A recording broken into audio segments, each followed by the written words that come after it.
Fox 13 News at 9 is next. You can actually breathe now.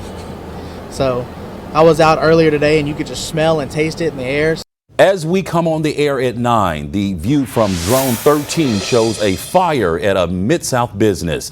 This is a business in West Memphis. The flames so intense they took hours to contain. A view from the ground shows what firefighters had to contend with. This is what our camera captured. Of course, anytime businesses are affected in this way, people, employees of the business are potentially affected. We have all ends of this covered as we've been in contact with the fire chief and the mayor of West Memphis. Again, we have all ends covered as we have been in contact with authorities in that area. Good evening. Thanks for joining us. I'm Daniel Wilkerson.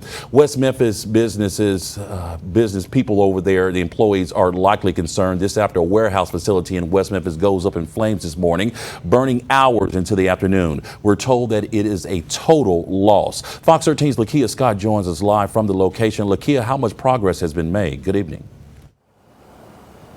Good evening, Daniel. I spoke with the fire chief. He told me they were able to get this blaze under control, but they are still dealing with some smoldering tonight. Fire crews are still on the scene. Let's take a look here at this 7th Street facility. You can see the blaze that I'm talking about, that smoldering.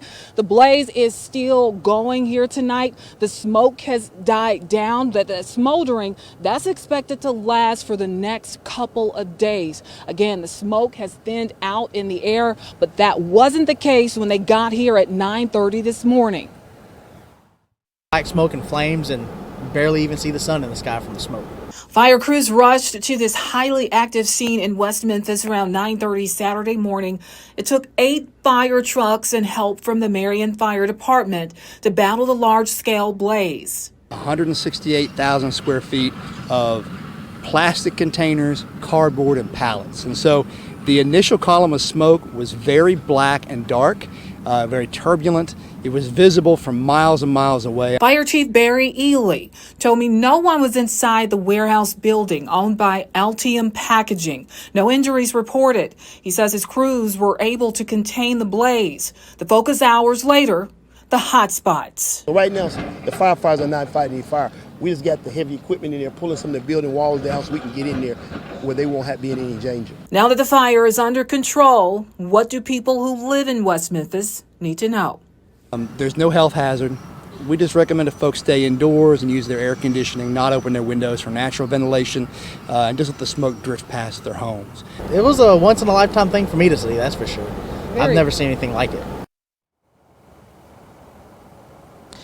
Now, fire officials told me that over the next couple of days, people who live here can expect to deal with a little bit of discomfort due to the smell of the smoke in the air, but they say that there won't be any serious health conditions. Well, let me direct you back over here to the 7th Street facility. Let's take another look before we leave out today. Now, here's what I learned about that facility. This was just a storage warehouse where Altium Packaging, which is right across the street from the building, stored cardboard and plastics. Now, Mayor Marco McClendon told me no jobs will be affected. He says no one worked in the building. Meanwhile, Altium, let me tell you a little bit about that company. That is a packaging company. It services customers in multiple industries, including pharmaceuticals, also dairy, and they also work with companies in household chemical industries as well, just to name a few. Back to you, Daniel. I tell you, it's just crazy that even at this hour, we saw it in that live shot there that we can still see flames. That's Lakia Scott starting our live coverage off at 9. Lakia, thanks. We're going to continue to follow this story as the investigation into the fire continues. Right now on our website, fox13memphis.com, we posted a gallery full of photos and videos to stay informed on all of our top stories. You can also download our Fox 13 News app. It's free in the App Store and on Google Play.